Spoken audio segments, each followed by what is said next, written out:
যুদ্ধে পিছিয়ে পড়ায় এবার ইরানের বিরুদ্ধে গণবিধ্বংসী পারমাণবিক অস্ত্র ব্যবহারের পরিকল্পনা করছে আমেরিকা। এমন খবর ফাঁস করলেন খোদ প্রেসিডেন্ট ট্রাম্পের ঘনিষ্ঠ বন্ধু ও সাবেক মার্কিন কংগ্রেস ওম্যান মার্জরি টেইলর গ্রিন। এরই মধ্যে মার্কিন প্রতিরক্ষা বিভাগ পেন্টাগনও মধ্যপ্রাচ্যে পারমাণবিক যুদ্ধ ছড়িয়ে পড়ার আশঙ্কা জানিয়েছেন। তবে এসব খবরকে তোয়াক্কা না করে বরাবরের মতোই ইরান সাফ জানিয়ে দিয়েছে পরমাণু কর্মসূচি চালিয়ে যাবে তারা। একই সঙ্গে তেহরানের সব দাবি মেনে না নেওয়া পর্যন্ত হরমুজ প্রণালী খুলবে না বলেও আবারও পরিষ্কারভাবে জানিয়ে দিয়েছেন ইরানের পার্লামেন্টের স্পিকার বাঘের গালিবাফ। মধ্যপ্রাচ্যে কি পরমাণু যুদ্ধ ছড়িয়ে পড়বে? সঞ্জিদা ইসলাম তন্নির ডেস্ক রিপোর্ট। ইরানকে যুদ্ধে পুরোপুরি বিধ্বস্ত করতে ব্যর্থ হয়ে এবার খামেনির দেশের ওপর গণবিধ্বংসী পরমাণু হামলার ষড়যন্ত্র করছে আমেরিকা। আর এমন খবর ফাঁস করলেন খোদ প্রেসিডেন্ট ট্রাম্পের ঘনিষ্ঠ বন্ধু ও সাবেক মার্কিন কংগ্রেস ওম্যান মার্জরি টেইলর গ্রিন।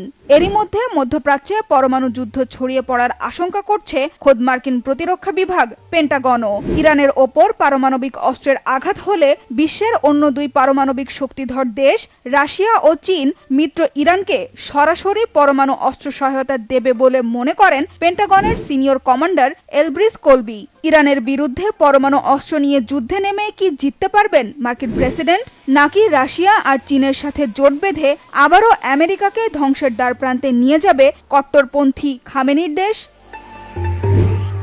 পরমাণু যুদ্ধ শুরু হলে ইরান তার ঘনিষ্ঠ মিত্র চীন ও রাশিয়ার কাছ থেকে পরমাণু সহায়তা পাবে কিনা তা এখনো নিশ্চিত না। তবে ইরানের পারমাণবিক সক্ষমতা চিরকালের মতো ধ্বংস করার যে স্বপ্ন নিয়ে যুদ্ধে জড়িয়েছিলেন প্রেসিডেন্ট ডোনাল্ড ট্রাম্প তা পুরোপুরি ব্যর্থ হয়েছে বলে দাবি ইরানের বিপ্লবী গার্ড বাহিনীর। আইআরজিসির deputy commander major general Mostafa Izadi সাফ জানিয়েছেন, ইরানের পারমাণবিক স্থাপনা ধ্বংস করতে মার্কিন অপচেষ্টা রুখে দিয়ে তাদের পরমাণু কর্মসূচি এখনো চলছে, ভবিষ্যতেও চলবে। ইরানের পারমাণবিক অস্ত্র তৈরির সক্ষমতা থাকবে নাকি থাকবে না সেই লড়াই ছেড়ে অনেক আগেই হরমুজ প্রণালী নিয়ে বিতর্কে জড়িয়েছে তেহরান ওয়াশিংটন। ইরানকে কোনোভাবেই হরমুজ ইস্যুতে আলোচনায় রাজি করাতে না পেরে ওমানের সহায়তা নিয়েছিলেন মার্কিন প্রেসিডেন্ট ডোনাল্ড ট্রাম্প। তেহরানের সাথে কয়েক দফা আলোচনার পর সামুদ্রিক যান চলাচলের নতুন রুটের মানচিত্রের বিষয়ে একমত হয়েছে ওমান। তবে এতে আমেরিকার লাভের লাভ হয়নি কিছুই। ওমানের সাথে সমঝোতা হলেও ইরানের সব শর্ত না মানা পর্যন্ত হরমুজ প্রণালী খুলবে না বলে সাফ জানিয়ে দিয়েছেন ইরানের পার্লামেন্টের স্পিকার বাঘের গালিবাফ। আমি এটা স্পষ্ট করে বলতে চাই যে আমেরিকা সমঝোতা স্মারকের প্রতিশ্রুতিগুলো বাস্তবায়ন না করা পর্যন্ত হরমুজ প্রণালী বন্ধ থাকবে। ইরানের জব্দকৃত সম্পদ ফিরিয়ে দেয়া, তেল বিক্রির ওপর থেকে নিষেধাজ্ঞা প্রত্যাহার করা, মধ্যপ্রাচ্যের সব ফ্রন্টে হুমকি ও সামরিক অভিযান বন্ধ সহ অন্যান্য সব শর্ত অবশ্যই মেনে চলতে হবে। হরমুজ ইস্যুতে ইরান আর ওমানের মধ্যে একটি চুক্তি সই হওয়ার অপেক্ষায় রয়েছে মধ্যস্থতাকারী কাতার। ওমান আর ইরানের মধ্যে চুক্তি হলেই ওয়াশিংটন আর তেহরানকে আবারও আলোচনায় ফেরানো সম্ভব হবে বলে আশাবাদী কাতারের পররাষ্ট্র মন্ত্রণালয়। এই মুহূর্তে আমাদের একটাই লক্ষ্য, আমেরিকা ও ইরানকে আবারও আলোচনায় ফেরানো। সে প্রচেষ্টা চলছে। আমরা ইরান আর ওমানের মধ্যে হরমুজ নিয়ে একটা চুক্তির জন্য অপেক্ষা করছি। এই চুক্তিটি আমাদেরকে আলোচনার কাঠামোতে ফেরার পথ তৈরি করবে। এদিকে হরমুজ প্রণালী নিয়ে ইরান ওমান যখন একটি চুক্তির খুব কাছাকাছি, তখনই বিশ্বের অন্যতম গুরুত্বপূর্ণ এই জলপথের একটি মানচিত্রের ছবি পোস্ট করে হরমুজকে যুক্তরাষ্ট্রের নতুন অঞ্চল হিসেবে দাবি করেছেন প্রেসিডেন্ট ডোনাল্ড ট্রাম্প। এর আগে ইরানের সাথে শান্তি চুক্তির পথে বাধা হয়ে দাঁড়ালে ওমানে বোমা হামলার হুমকিও দিয়েছিলেন ট্রাম্প। গেল জুন মাসে সই হওয়া সমঝোতা চুক্তির মেয়াদ শেষ হওয়ায় ইরানকে শান্তির প্রতীক সাদা পতাকা ওড়ানোর আহ্বানও জানান। তবে শান্তি চুক্তির পথে ইসরায়েলকে একমাত্র বাধা হিসেবে মনে করেন ইরানের পররাষ্ট্রমন্ত্রী আব্বাস আরাকচি। আর হরমুজকে যুক্তরাষ্ট্রের ভূখণ্ড দাবি করে ট্রাম্পের পোস্টের জবাবে আমেরিকার এই ভ্রান্ত ধারণা খুব শিগগিরই দূর করে দেয়া হবে বলে সতর্ক করেছেন ইরানের উপপররাষ্ট্রমন্ত্রী কাজেম গারিবাবাদি। হরমুজ প্রণালী এখনো ইরানের নিয়ন্ত্রণে আছে বলে জানিয়েছে দেশটির বিপ্লবী বাহিনী আইআরজিসি। হরমুজ নিয়ে ইরান ও আমেরিকা নতুন করে পাল্টাপাল্টি বিতর্কে জড়িয়ে পড়ায় কি আটকে যাবে শান্তি চুক্তি? ছড়িয়ে পড়বে কি আঞ্চলিক পারমাণবিক যুদ্ধ? সেটাই এখন দেখার বিষয়। Sanjida Islam Tonni, Bangla vision news desk. সৌদি আরব, তুরস্ক ও পাকিস্তানের প্রতিরক্ষা চুক্তিটি আমেরিকা নয় বরং এই জোট পরোক্ষভাবে রাশিয়ার পক্ষে কাজ করছে বলে মনে করছেন বিশ্লেষকরা। সম্প্রতি এই জোট গঠনকে একটি বড়, সাহসী ও গুরুত্বপূর্ণ পদক্ষেপ হিসেবে উল্লেখ করেন মার্কিন প্রেসিডেন্ট ডোনাল্ড ট্রাম্প। তবে এই চুক্তির কারণে যুক্তরাষ্ট্রের খুশি হওয়ার তেমন কোনো কারণ নেই বলেও মনে করছেন বিশ্লেষকরা। তারা বলছেন, মার্কিন সুরক্ষা নিয়ে হতাশ উপসাগরীয় দেশগুলো। ফলে প্রশ্ন উঠেছে, মক্কা চুক্তিতে কি রাশিয়ার প্রভাব থাকবে? মধ্যপ্রাচ্য কি এখন পশ্চিমা নীতি থেকে সরে রুশ বলয়ে ঢুকবে? বিস্তারিত মিরফাজদের রাব্বির ডেস্ক রিপোর্টে।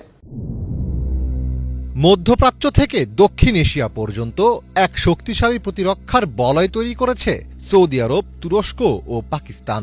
সৌদি আরবের অর্থবল, তুরস্কের অত্যাধুনিক সামরিক প্রযুক্তি এবং পাকিস্তানের পারমাণবিক অভিজ্ঞতার মেলবন্ধনে শুরু হয়েছে সামরিক আধিপত্যের নতুন এক অধ্যায়। গত 7 আগস্ট এই 3 মুসলিম দেশের মধ্যে ত্রিপক্ষীয় প্রতিরক্ষা চুক্তি স্বাক্ষরিত হয়, যেটি এরই মধ্যে মুসলিম ন্যাটো নামে পরিচিতি পেয়েছে। বিশ্বের প্রভাবশালী নেতাদের অনেকেই এই জোটের প্রশংসা করছেন। আলোচিত এই প্রতিরক্ষা চুক্তিকে স্বাগত জানিয়েছেন মার্কিন প্রেসিডেন্ট ডোনাল্ড ট্রাম্প এই চুক্তিকে একটি বড়, সাহসী ও গুরুত্বপূর্ণ প্রথম পদক্ষেপ হিসেবে উল্লেখ করেছেন। নিজের সামাজিক যোগাযোগ মাধ্যম ট্রুথ সোশ্যালে ট্রাম্প লিখেছেন, সৌদি আরব, তুরস্ক ও পাকিস্তান শেষ পর্যন্ত সম্প্রতি মক্কা যৌথ প্রতিরক্ষা চুক্তিতে স্বাক্ষর করায় আমি খুবই খুশি। এই চুক্তি মধ্যপ্রাচ্যের দেশগুলোর মধ্যে ঐক্য আরও জোরদার হওয়ার ইঙ্গিত দিচ্ছে। একই সঙ্গে দেশগুলো নিজেদের নিরাপত্তা আরও কার্যকরভাবে নিশ্চিত করতে সক্ষম হবে। তবে এই চুক্তির কারণে যুক্তরাষ্ট্রের খুশি হওয়ার তেমন কোনো কারণ নেই, বরং এই জোট পরোক্ষভাবে রাশিয়ার পক্ষেই কাজ করতে পারে, এমনটাই মনে করছেন রাশিয়া ভিত্তিক থিঙ্ক ট্যাঙ্ক ভালদাই ক্লাবের পরিচালক তিমোফেই বোরদাচভ। 17 আগস্ট সংবাদ মাধ্যম আরটিতে প্রকাশিত এক প্রতিবেদনে বোরদাচভ বলেন, এই অঞ্চলে কর্তৃত্ব প্রতিষ্ঠার জন্য ওয়াশিংটন 1991 সাল থেকে যে রাজনৈতিক শৃঙ্খলা তৈরি করেছে তা মুসলিম ন্যাটোর কারণে দুর্বল হয়ে যেতে পারে, কারণ আঞ্চলিক পরাশক্তিগুলো এখন যুক্তরাষ্ট্রের উপর ভরসা না করে নিজেরাই নিরাপত্তা নিয়ে ভাবতে শুরু করেছে। এই 3 দেশের মধ্যে ওয়াশিংটনের সঙ্গে সম্পর্ক বজায় রাখার উদ্দেশ্য এবং ইরানের প্রতি দৃষ্টিভঙ্গিতেও সুস্পষ্ট পার্থক্য আছে। সবচেয়ে বড় কথা, এই দেশগুলোর কোনোটি নিজেদের পররাষ্ট্রনীতিকে অন্য দেশের নেতৃত্বের অধীনে সঁপে দিতে রাজি নয়। বোরদাচেভের মতে, নতুন জোটের সদস্যরা চাইলে এককভাবে দক্ষিণ ককেশাস, মধ্য এশিয়া ও সামগ্রিক মুসলিম বিশ্বে রাশিয়ার জন্য সমস্যা তৈরি করতে পারে, কিন্তু মস্কোর স্বার্থের বিরুদ্ধে তাদের সমন্বিত হামলা চালানোর সম্ভাবনা খুবই কম। এছাড়া ইরানের বিরুদ্ধে ঐক্যবদ্ধ ফ্রন্ট গঠনেরও তেমন কোনো সম্ভাবনা নেই। নিজেদের মধ্যকার মতবিরোধ, উচ্চাকাঙ্ক্ষা এবং একে অপরের সঙ্গে থাকা প্রতিযোগিতামূলক অংশীদারিত্ব এখানে বাধা হয়ে দাঁড়াবে। ফলে মক্কা চুক্তিটি রাশিয়া ও ইরানের স্বার্থের জন্য হুমকি তৈরি করার চেয়ে বরং আমেরিকার কৌশলগত হিসাব নিকাশকে আরও জটিল করে তুলবে। ঐতিহাসিকভাবে সৌদি আরব ও মধ্যপ্রাচ্যের দেশগুলো সুরক্ষার জন্য এককভাবে যুক্তরাষ্ট্রের উপর নির্ভর করত। তবে যুক্তরাষ্ট্রের নীতি পরিবর্তন ও কৌশলগত অনিশ্চয়তার কারণে এই দেশগুলো এখন নিজস্ব প্রতিরক্ষা বলয় গড়ে তুলছে। ফলে মধ্যপ্রাচ্যে যুক্তরাষ্ট্রের একক অভিভাবকত্বের ভূমিকা এখন বিলুপ্তির পথে। রাশিয়া দীর্ঘদিন ধরেই যুক্তরাষ্ট্রের একচ্ছত্র আধিপত্যের বিরোধিতা করে একটি বহুমুখী বিশ্ব গড়ার কথা বলে আসছে। পশ্চিমের ওপর নির্ভরতা কমিয়ে সৌদি, তুরস্ক, পাকিস্তানের এই স্বাবলম্বী জোট গঠন মস্কোর সেই বৈশ্বিক দৃষ্টিভঙ্গিরই বাস্তবায়ন বলে মনে করছেন অনেকে। মিরফাজদের রাব্বি, বাংলা ভিশন। পাকিস্তানের সাবেক প্রধানমন্ত্রী ইমরান খানকে কারাগার থেকে দ্রুত হাসপাতালে ভর্তির নির্দেশ দিয়েছেন দেশটির সুপ্রিম কোর্ট। আদালতের এই রায়কে স্বাগত জানিয়েছে ইমরান খানের পরিবার ও তার দল পাকিস্তান তেহরিকে ইনসাফ পিটিআই। 73 বছর বয়সী ইমরান খান মাথায় ভারী অনুভূতি এবং দ্রুত হৃদস্পন্দনের অভিযোগ করেছেন। মঙ্গলবার সুপ্রিম কোর্টের আদেশকে স্বাগত জানিয়েছেন পিটিআইয়ের মুখপাত্র জুলফিকার বুখারী। জানান, এটি খুবই স্বস্তিদায়ক আদেশ। তবে সাবেক প্রধানমন্ত্রীকে আরও আগে হাসপাতালে পাঠানো হলে শারীরিক অবস্থার এত অবনতি হতো না বলেও মন্তব্য করেন তিনি।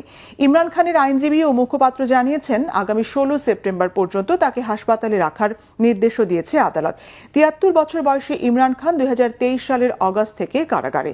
2022 সালে প্রধানমন্ত্রীর পদ থেকে ক্ষমতাচ্যুত হওয়ার পর তার বিরুদ্ধে একের পর এক মামলা করা হয়। এসব মামলা রাজনৈতিক উদ্দেশ্য প্রণোদিত বলে দাবি করে আসছে ইমরান খান ও তার দল। হামাস অস্ত্র সমর্পণ না করা পর্যন্ত গাজার পুনর্গঠন শুরু হতে দেয়া হবে না বলে হুঁশিয়ার করেছেন যুক্তরাষ্ট্রের মধ্যপ্রাচ্য বিষয়ক দূত জ্যারেড কুশনার। ইসরায়েলের কথিত আত্মরক্ষার অধিকারে সমর্থনও পুনর্ব্যক্ত করেন তিনি। আর ইসরায়েলের নিন্দার বিবৃতি দিয়েছে সৌদি সহ 8 মুসলিম দেশ। 17 অগস্ট ইসরায়েল সফরে গিয়ে প্রেসিডেন্ট আইজ্যাক হারগসের সঙ্গে বৈঠক করেন মার্কিন প্রেসিডেন্ট ডোনাল্ড ট্রাম্পের জামাতা আমেরিকার দূত জ্যারেড কুশনার। আলোচনা হয় মূলত ট্রাম্পের বোর্ড অব পিসের 20 দফা কার্যক্রম বাস্তবায়ন নিয়ে। একই দিন ইসরায়েলের প্রধানমন্ত্রী বেনিয়ামিন নেতানিয়াহুর সঙ্গেও বৈঠক হয় কুশনারের। ইসরায়েলের নিরাপত্তাকে সর্বোচ্চ গুরুত্ব দিয়ে দেশটির উজ্জ্বল ভবিষ্যতের জন্য ওয়াশিংটনের আন্তরিকতার কমতি হবে না বলে আশ্বস্ত করেছেন ট্রাম্পের জামাতা। এর আগে মিশরে হামাস প্রতিনিধিদের সঙ্গে বৈঠক করেন কুশনার। যদিও বহু আগেই হামাসকে সন্ত্রাসী সংগঠন হিসেবে তালিকাভুক্ত করে রেখেছে ওয়াশিংটন। মিশরের প্রেসিডেন্ট আবদেল ফাত্তাহ আল সিসির উপস্থিতিতে ওই বৈঠকে ছিলেন হামাসের রাজনৈতিক নেতা খলিল আল হায়া। গাজা আর কখনো ইসরায়েলের জন্য সন্ত্রাসের উৎস হবে না এমন নিশ্চয়তা চেয়েছেন কুশনার। আর হামাস সদস্যদের নিরস্ত্রীকরণ শুরু করতে 30 দিনের সময়সীমাও বেঁধে দিয়েছেন তিনি। এদিকে গাজা পুনর্গঠন আর ফিলিস্তিন রাষ্ট্র প্রতিষ্ঠা পরিকল্পনা প্রত্যাখ্যান করায় ইসরায়েলের নিন্দা জানিয়ে বিবৃতি দিয়েছে সৌদি, পাকিস্তান, মিশর, তুরস্ক, ইন্দোনেশিয়া, সংযুক্ত আরব আমিরাত, কাতার এবং জর্ডান। কুকুরের মাংস আর খাবে না তারা। আসছে ফেব্রুয়ারি থেকে পুরোপুরি নিষিদ্ধ হতে যাচ্ছে খাওয়ার জন্য কুকুর লালন পালন, জবাই ও বিক্রি। বিশ্বজুড়ে পশু অধিকার রক্ষা আন্দোলনের মুখে এই সিদ্ধান্ত নিয়েছে দক্ষিণ কোরিয়ার সরকার। বিশেষ করে দেশটির তরুণরা ব্যাপক হারে কুকুরের মাংস খেতে অনীহা জানিয়েছে। তাদের প্রতিবাদের মুখে খাবারের মেনু থেকে ঐতিহ্যবাহী কুকুরের মাংস বাদ দিতে যাচ্ছে দেশটির সরকার। তবে এই সিদ্ধান্তের তীব্র বিরোধিতা জানিয়েছে দক্ষিণ কোরিয়ার বয়স্ক ব্যক্তিরা। কি বলছে তারা? নাহিম আহমেদের ডেস্ক রিপোর্ট। একসময় কুকুরের মাংস ছিল দক্ষিণ কোরিয়ার মানুষের খাবার তালিকার অন্যতম পছন্দের খাবার, কিন্তু কালের বিবর্তনে হারাচ্ছে সেই ঐতিহ্য। দেশটিতে বর্ষাকালের শেষ ভাগে গ্রীষ্মের তীব্রতম 3 দিন, যা স্থানীয়ভাবে বোকনাল নামে পরিচিত, কোরিয়ান সংস্কৃতিতে অত্যন্ত গুরুত্বপূর্ণ। ঐতিহাসিকভাবে এই দিনগুলোতে দেশটির মানুষ শরীর চাঙ্গা রাখতে এবং গরমের ক্লান্তি দূর করতে বিশেষ ধরনের পুষ্টিকর খাবার হিসেবে কুকুরের মাংসের স্টু বা বসিনতাং খেয়ে আসছিলেন। এই সময় কোরিয়ার কুকুরের মাংসের রেস্তোরাঁগুলোতে তিল ধরনের ঠাঁই থাকতো না, কিন্তু বর্তমান চিত্র ভিন্ন। হারাতে বসেছে কুকুরের মাংসের জনপ্রিয়তা। গত শুক্রবারের বোকনাল উৎসব বয়ে এনেছিল এক অন্যরকম বেদনা ও বিদায়ের সুর। এটিই ছিল 2027 সালের স্থায়ী নিষেধাজ্ঞার আগে শেষ ঐতিহ্যবাহী বোকনাল মৌসুম। সিওলের মোরালি মার্কেট ছিল দক্ষিণ কোরিয়ার কুকুরের মাংসের সবচেয়ে বড় পাইকারি ও খুচরা বাজার, কিন্তু বর্তমান পরিস্থিতি সম্পূর্ণ ভিন্ন। বাজারের অলিগুলি আগের মতো আর জমজমাট নয়। ব্যবসায়ীরা বাধ্য হয়ে মেনুতে পরিবর্তন এনেছেন। কুকুরের মাংসের পরিবর্তে এখন স্থান পাচ্ছে ব্ল্যাক গোট স্টু বা কালো ছাগলের মাংসের স্টু এবং অন্যান্য স্বাস্থ্যকর বিকল্প।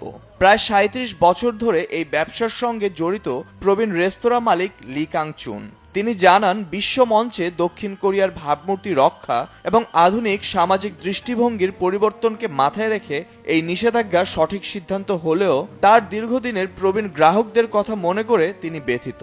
তার মতো বয়স্ক ব্যবসায়ীদের নতুন ব্যবসা শুরু করার জন্য পর্যাপ্ত আর্থিক ও সামাজিক সহায়তা দেয়া।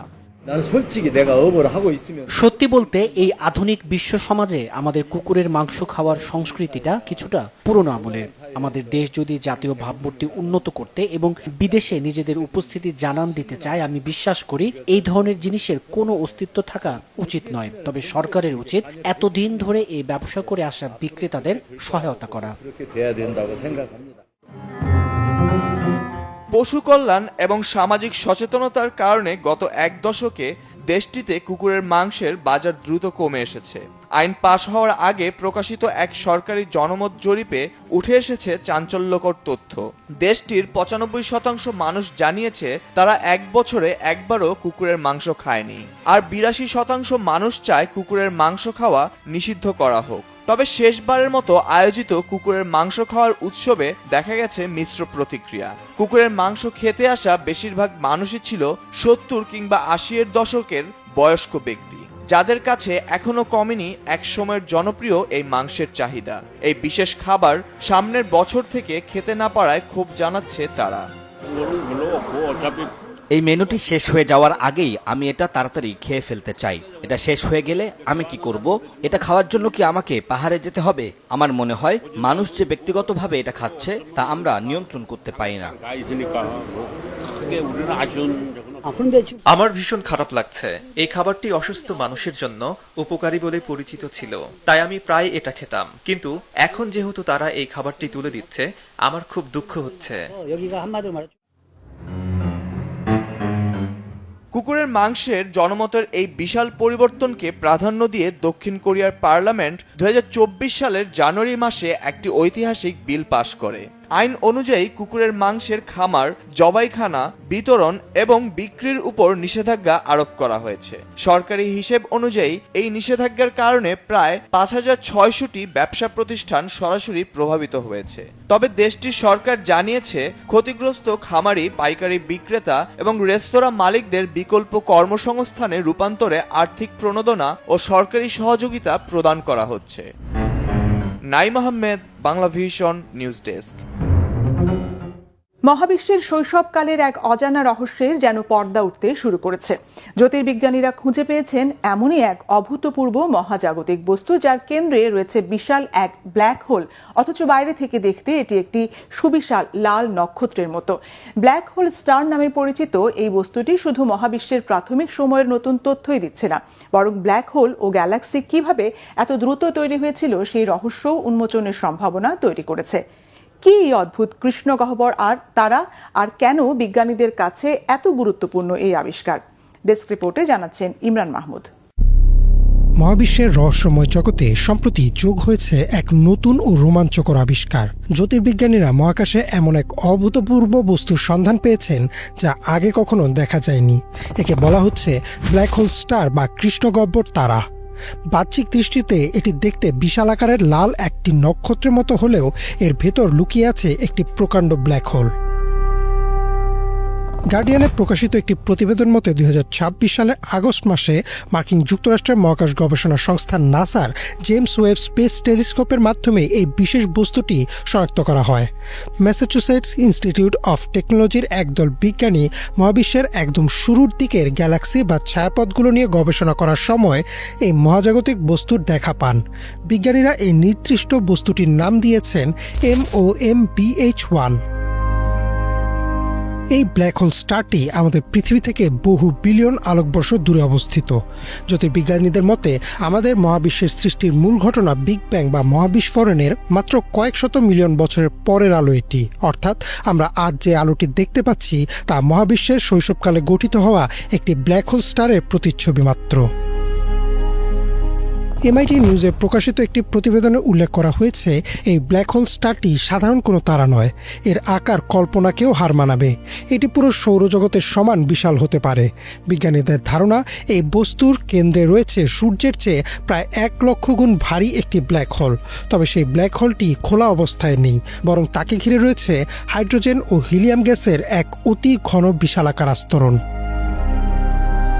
বাইরে থেকে গ্যাসীয় আস্তরণের কারণে এটি একটি সুবিশাল লাল তারা বলে মনে হয়, কিন্তু সাধারণ তারা যেভাবে আলো তৈরি করে এটি সেভাবে তৈরি করে না।